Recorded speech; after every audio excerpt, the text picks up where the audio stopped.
The moment of truth for any auctioneer is the dramatic point at which the hammer falls and the market speaks. And after many months of hard work, we find out the true value of an item.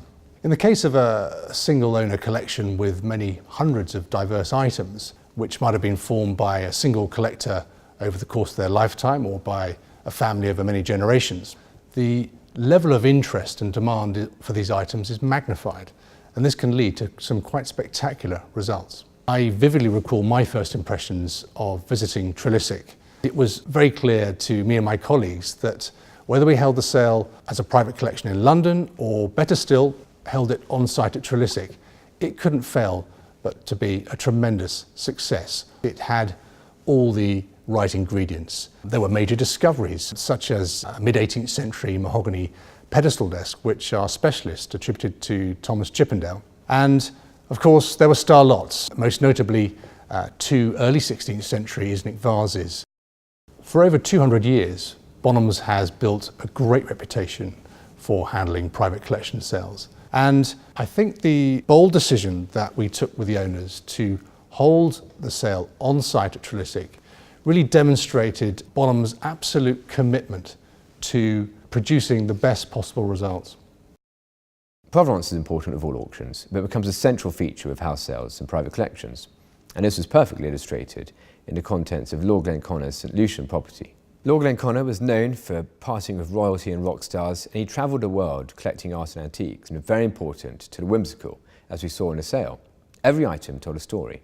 Combining these fabulous items with outstanding provenance was the most glorious setting. His villa, positioned between the two pitons, a World Heritage Site on the tropical island of St Lucia.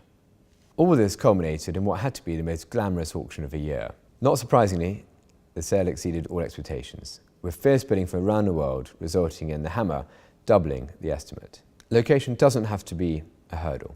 With Bonhams' global reach in America, Europe, Asia and Australia, we're well positioned to handle the contents of any home, wherever it might be. Sometimes it's the personal aspect of single owner sales that can leave the biggest impact.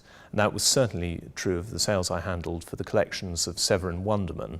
Severin Wunderman was a great businessman and had set up the Gucci and Corum watch brands, and was an inveterate collector. He certainly wasn't a minimalist and built up a diverse collection of collections, from Napoleonica to walking canes, a vast collection of the works of Jean Cocteau, paintings of Picasso, Diaghilev, Edith Piaf, as well as the other stars of stage and screen.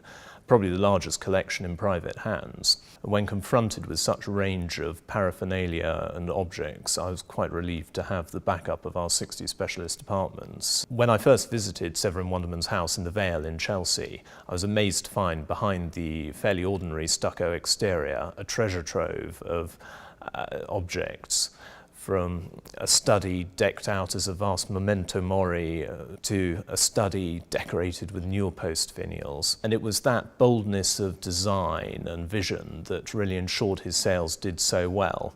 After selling over 1,200 lots in our 4 sale rooms around the world, we were delighted that we were able to rehouse Badger the Terrier with a new family in the foothills of the Côte d'Azur, where he's currently enjoying life.